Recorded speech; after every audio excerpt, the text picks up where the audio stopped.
खेळ तोडगा निघाला। राज्य सरकारमधील 6 मंत्र्यांसह सरकारच्या शिष्टमंडळानं वडीगोद्री इथे जाऊन उपोषणकर्ते लक्ष्मण हाके आणि नवनाथ वाघमारे यांची भेट घेतली। हजारो ओबीसी आंदोलकांना मंत्र्यांनी ओबीसी आरक्षण वाचवण्याची ग्वाही दिली। या शिष्टमंडळानं गेल्या 10 दिवसांपासून आमरण उपोषण करणाऱ्या लक्ष्मण हाके आणि नवनाथ वाघमारे यांना विनंती करत त्यांचं उपोषण सोडवलं। लक्ष्मण हाके यांनी सरकारच्या प्रयत्नांना साथ देत उपोषण स्थगित करत असल्याचं जाहीर केलं।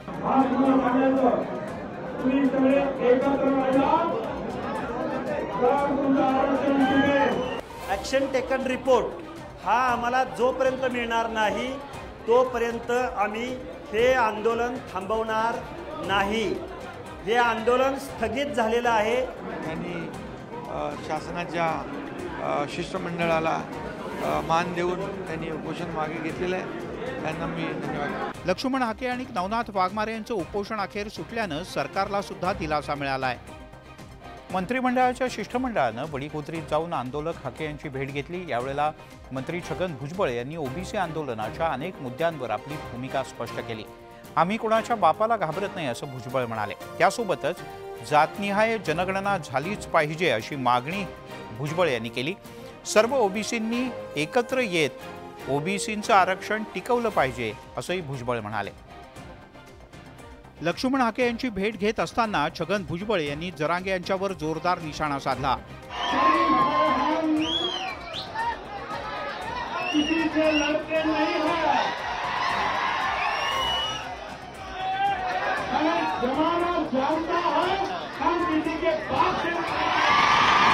आमच्या ताट्यातलं आरक्षण हिसकावून घेऊ नका असंही भुजबळ यावेळी म्हणाले।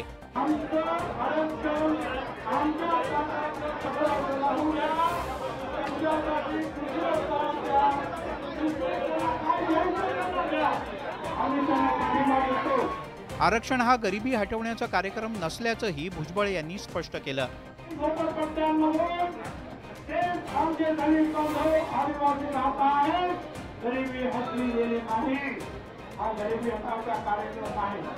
राज्यात जातनिहाय जनगणना करण्याची मागणी छगन भुजबळ यांनी पुन्हा एकदा केली। ओबीसी आरक्षणाला धक्का लावू नका, आमच्या ताटात कुणीही वाटेकरी नको अशी मागणी छगन भुजबळ यांच्यासह ओबीसी नेत्यांनी केली। तर दुसरीकडे मनोज जरांगे पाटील यांनी मराठा आरक्षणावर आपली आक्रमक भूमिका कायम ठेवली आहे। ओबीसी आरक्षणाला धक्का लावू नये या मागणीवरून उपोषण करणाऱ्या लक्ष्मण हाके यांनी आपलं आंदोलन स्थगित केलंय। या आंदोलनावरून जरांगे पाटील यांनी निशाणा साधलाय। सरकारचेच लोक आंदोलन करायला लागले, सरकारचेच लोक ठरवून सगळं घडून आणायला लागले, ठरवून मंत्री पाठवायला लागले, ठरवून बरोबरी करायला लागले। त्याला कोण काय करणार? सत्ताधारीच मराठ्यावर अन्याय करायला लागले, ते काय सगळे सत्ताधारीच येते। भुजबळ यांनी केलेल्या टीकेला जरांगे पाटील यांनी उत्तर दिलं।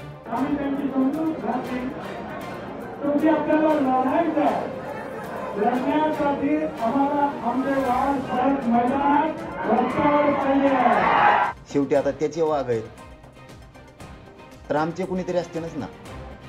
शेवटी जर त्याला तशी भाषा वापरायची असली, आमचे वाघ आहेत आणि रस्त्यावर उतरणार आहेत, तो वाघ रस्त्यावर उतरायचे तर तुला हे सगळ्या महाराष्ट्राला माहिती आहे, तू दंगल घडून आणणार आहे। छगन भुजबळ समाजात भांडणं लावत असल्याचा आरोप जरांगे पाटील यांनी केला आहे। आरक्षणाच्या मुद्द्यावरून मनोज जरांगे पाटील आणि छगन भुजबळ यांच्यात आव्हान प्रतिआव्हानाचा सामना रंगलाय। ओबीसीतून मराठ्यांना आरक्षण द्यावं या मागणीवरून मनोज जरांगे पाटील ठाम आहेत।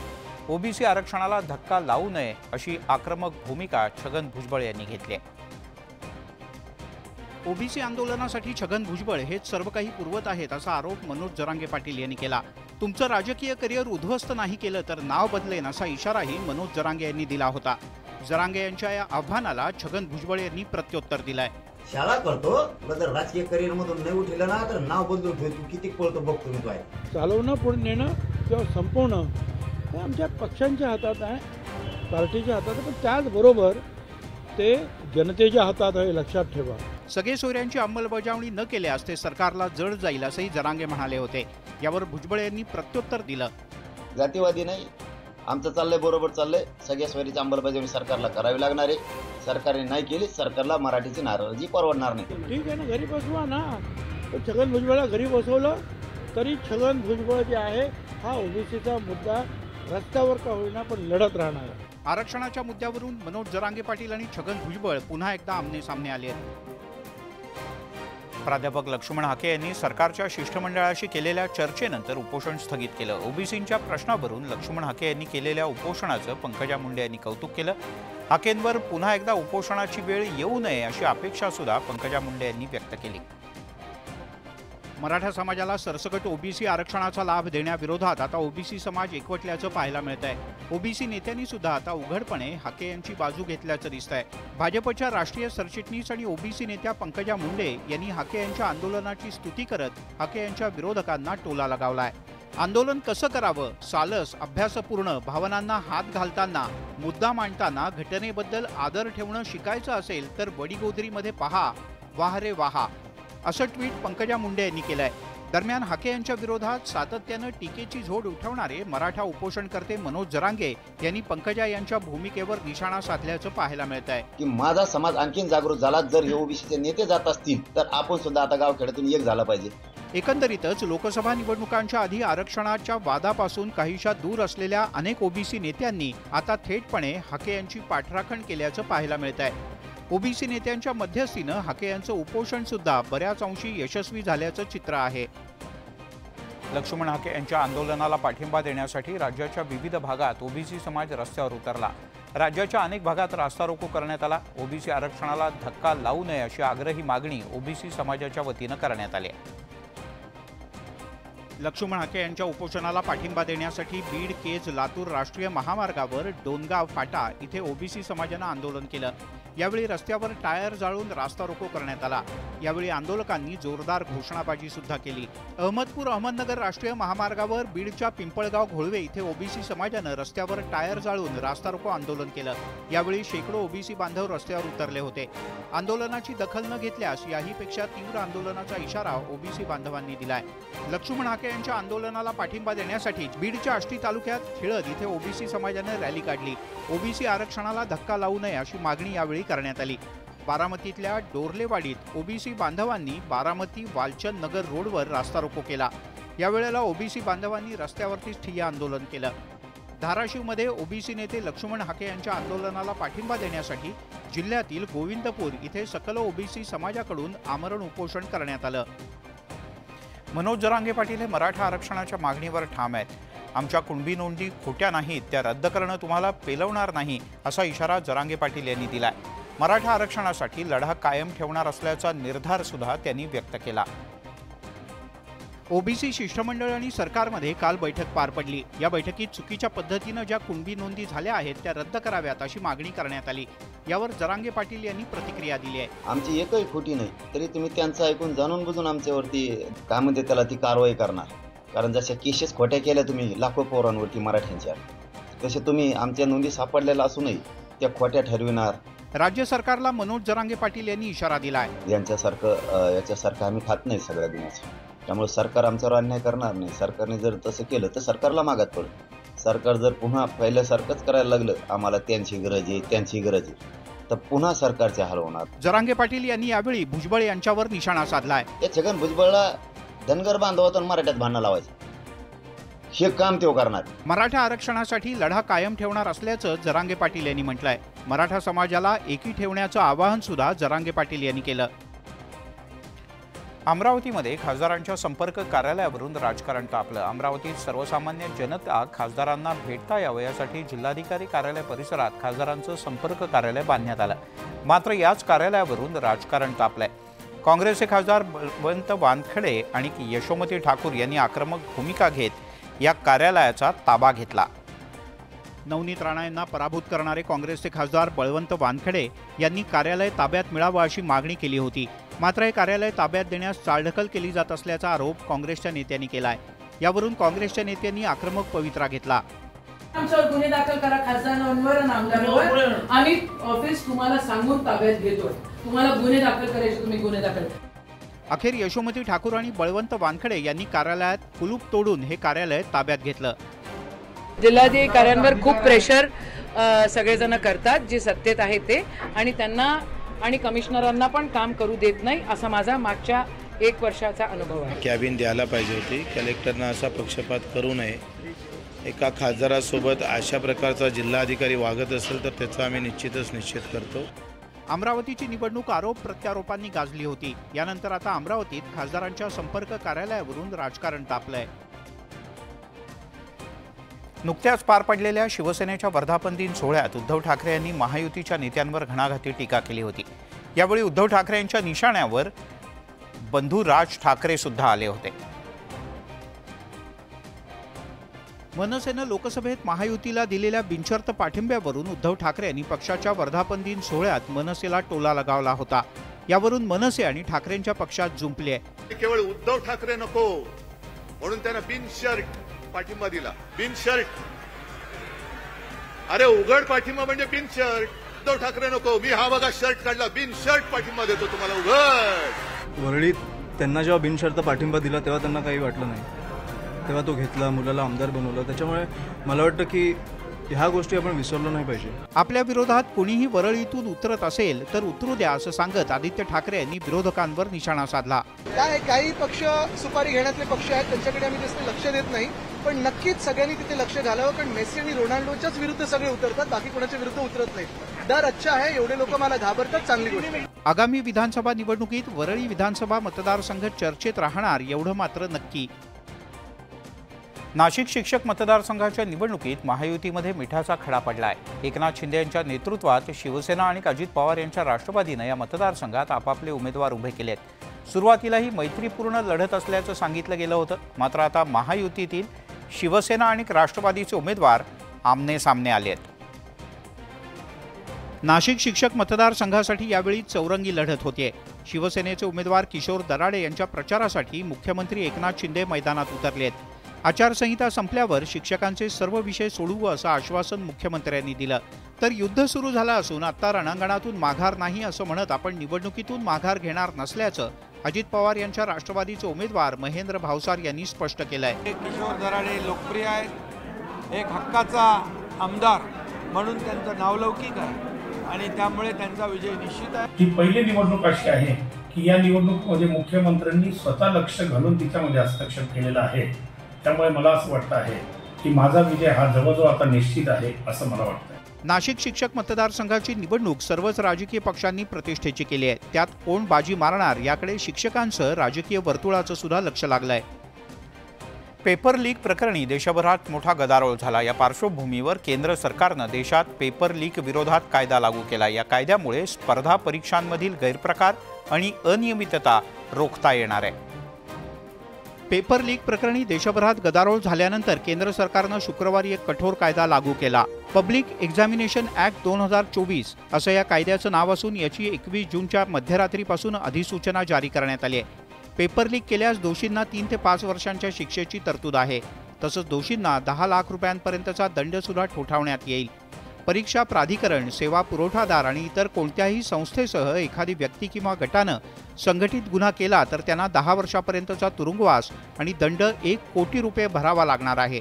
रेल्वे, बँकिंग या भरती परीक्षांसह जेईई आणि NEET सारख्या परीक्षांमध्ये सुद्धा गैरप्रकार रोखण्यासाठी केंद्रानं हा नवा कायदा लागू केला आहे. पेपरफुटीच्या घटनांची सरकारनं गांभीर्यानं दखल घेत असे प्रकार रोखण्यासाठी कायदा लागू केला आहे. मात्र केवळ कायदा लागू करून उपयोग नाही तर त्याची कठोरपणे अंमलबजावणी करावी अशी मागणी होऊ लागली आहे. पेपरफुटीच्या घटनांवर देशभरात विद्यार्थी रस्त्यावर उतरलेत. यावरून विरोधकांनी सरकारवर टीकेच्या फैरी झाडलेत. यामुळे पेपरफुटीच्या घटनांना आळा घालण्यासाठी पेपर लीक विरोधी कायदा लागू करण्यात आलाय. हा कायदा कागदावर राहू नये तर त्याची अंमलबजावणी व्हावी अशी मागणी विरोधकांनी केली आहे. निश्चितपणे कडक कारवाईची आवश्यकता होतीच आणि 3 वर्षाची शिक्षा जर केली तर पुढे हा गुन्हा हा सहजपणे जमानत मिळणार. अनेक कायदे आहेत तरी त्या कायद्याची अंमलबजावणी का होत नाही आणि नवीन कायदे का निर्माण करावे लागतात याचं उत्तर सरकारने द्यावं. एखाद्या परीक्षेसाठी विद्यार्थी वर्षभर कसून अभ्यास करतात. मात्र पेपरफुटीच्या घटनांमुळे या विद्यार्थ्यांची मेहनत फुकट जाते. त्यामुळे परीक्षांमधले गैरप्रकार रोखण्यासाठी कायद्याची कठोरपणे अंमलबजावणी व्हावी अशी विद्यार्थी आणि पालकांची अपेक्षा आहे. तिकडे पुण्यामध्ये कोयता गँगची दहशत कायम आहे. वडगाव शेरी परिसरात कोयता गँगनं 15 ते 20 वाहनांची तोडफोड केली. त्यामुळे या भागातील नागरिक मोठ्या दहशतीत आहेत.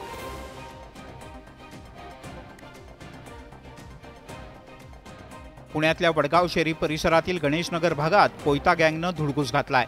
या कोयता गँगनं रस्त्यावर उभ्या असलेल्या वाहनांना लक्ष्य केलं। कोयता गँगनं 6 चारचाकी, 4 ऑटो रिक्षा, 3 दुचाकींसह रस्त्यावर उभ्या असलेल्या 15 ते 20 वाहनांची तोडफोड केली।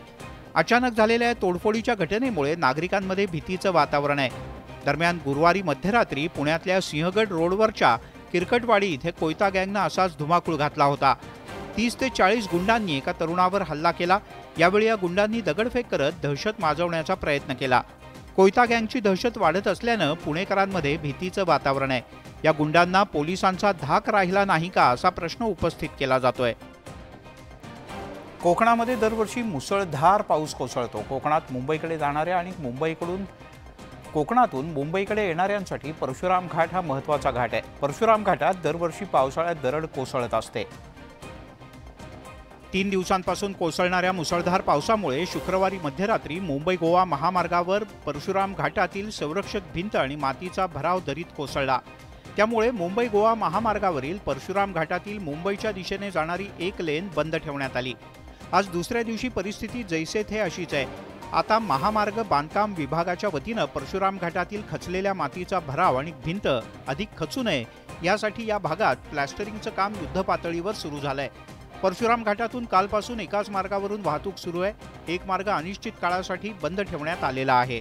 परशुराम घाटातील जो दरडी कोसळण्याचा धोका आहे हा तर कायमच आहे। मात्र या पावसामुळे या ठिकाणी मातीचा भराव आणि संरक्षण भिंत कोसळल्यामुळे आणखी धोका वाढलेला आहे।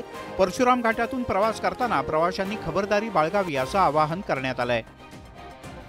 आषाढी एकादशीच्या निमित्तानं लाखो वारकरी पंढरपुरात दाखल होतात। आषाढी वारीसाठी अनेक पालख्या पंढरीची वाट चालत आहेत। आषाढी एकादशीच्या सोहळ्याच्या निमित्तानं विठ्ठल रुक्मिणी मंदिर समितीनं एक मोठा निर्णय घेतलाय। आषाढी एकादशीच्या सोहळ्यासाठी पंढरपुरात येणाऱ्या भाविकांना 7 जुलैपासून विठ्ठलाचं 24 तास दर्शन मिळणार आहे। 17 जुलैला आषाढी एकादशीचा सोहळा पंढरपुरात होणार आहे।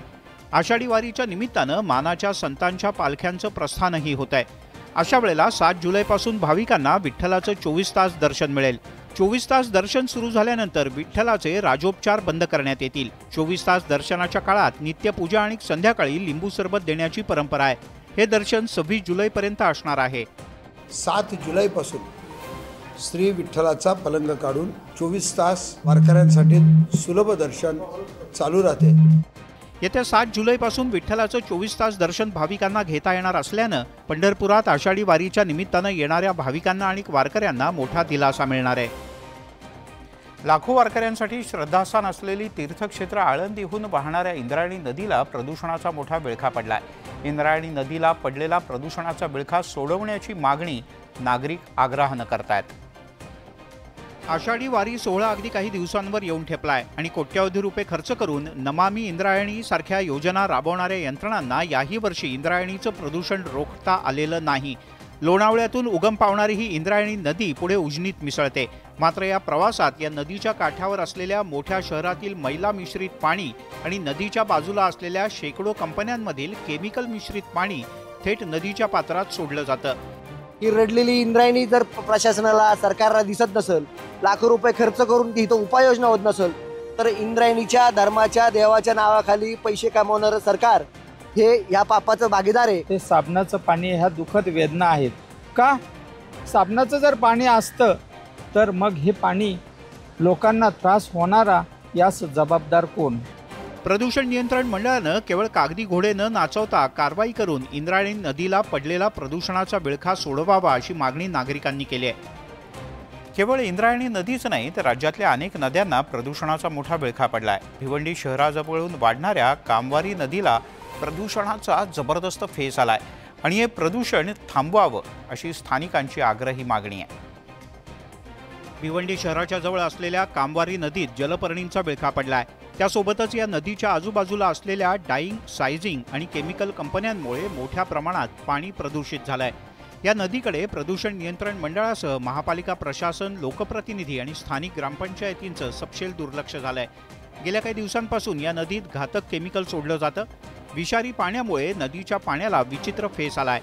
शहरातील एकमेव असलेली कामवारी नदी प्रदूषित झालेली पाहून आता तरी प्रशासनाचे झाकलेले डोळे उघडणार का असा प्रश्न नागरिक विचारतात।